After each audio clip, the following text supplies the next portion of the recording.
Hi guys, and welcome back to another Final Fantasy VII Remake video. Now, in today's video, I want to talk about Aerith, and at the point when we obviously leave her, well, I should say she leaves us at the Temple of the Ancients. And similar to my last video, I talked about Sephiroth's perception. Well, I want to go along a similar line of Aerith's perception. Now, I understand, obviously, Aerith's in the main story. We follow her perception quite a lot, but we don't really speak to her again, really, in all honesty, after she leaves. And I just want to discuss, fleshing out a game that obviously we love, and following Aerith's journey from when she left Cloud and the team, and understanding the inevitability that has to come with that. So yeah, if you do enjoy today's Final Fantasy VII Remake video, please hit that like button to help out the channel. Subscribe for more Final Fantasy VII Remake content. I am on Twitch. I do stream on a regular, semi-regular basis. I am also on social media, Twitter and Instagram. And also, if you're interested in Patreon, check that out. There are a few decent tiers and obviously tier rewards. So please do consider becoming a member. And with that being said, let's mosey. So yeah, I'm going off the information from the original, as I'm hoping the story doesn't derail too far from obviously the original's story arc, and that is when we get to the point where Aerith leaves us at the Temple of the Ancients. We kind of don't speak to her again. I know Cloud has a few flashback moments or a few dreams, where she's speaking to him, but not in a physical presence. So there's quite a bit of time as well in obviously 97 when the game was pretty small. So I'm assuming obviously from when we finish the Temple of the Ancients, it's going to follow a similar path until we get to the Forgotten City.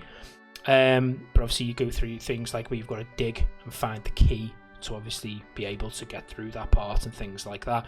So I feel the way we've seen Intermission implemented, where we got to see obviously a bit of story backlore from Yuffie, understanding how she became in Midgar, and obviously her role going forward at the end, meeting up with the others. Hopefully they meet up with the others. She meets up with the others straight away.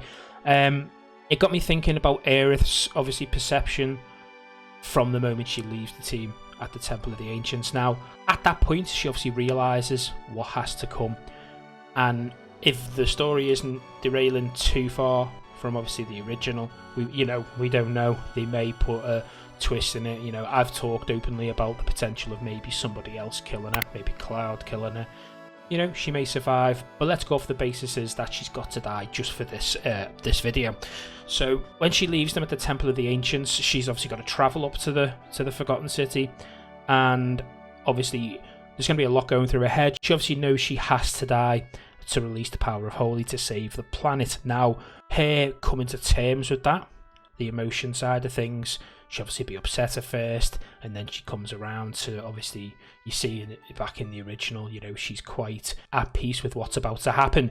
So I think it'd be a great storyline in its own right to be covered in the form of DLC, similar to seeing Intermission. Now, I understand that we may not get to this point in the story in part 2. And if being honest, I'd like it to be part 3, because then we'd get loads of content for part 2 in the sense of open world, and obviously all the other towns that we're going to see before we get to the Forgotten City. But let's just go off the basis of, at the end of one of the parts further down the line, it's going to be that moment in the Forgotten City when Aerith dies. How it may happen, we don't know. So with that being said, I would like, obviously after that's ended, for them to do something similar to what they've done with Intermission and implement an Aerith DLC where we see her footsteps from the Temple of the Ancients when she left Cloud and the team, to obviously coming to terms with what's happened, and another perspective of her final moments. I think that would be really cool to implement, because they could make at least 2 or 3 chapters out of it like they did with Intermission.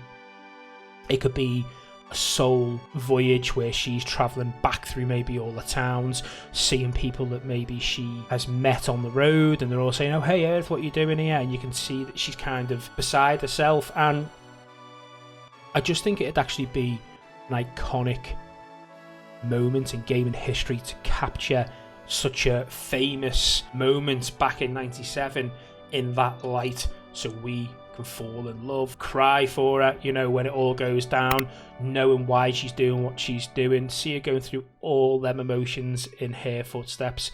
I think it'd go down in gaming history to be one of the most iconic moments, to be honest with you, especially in the Final Fantasy franchise.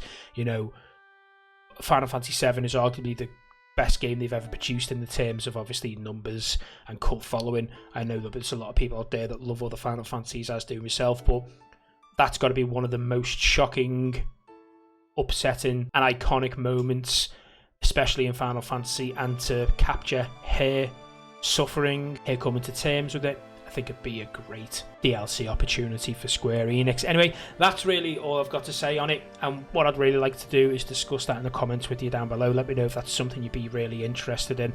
So after the initial part that it ends, we see some form of DLC where it's from Aerith's footsteps. Anyway, that is it for today's video. Don't forget to hit the like button, subscribe for more Final Fantasy VII Remake content. Until next time, take care.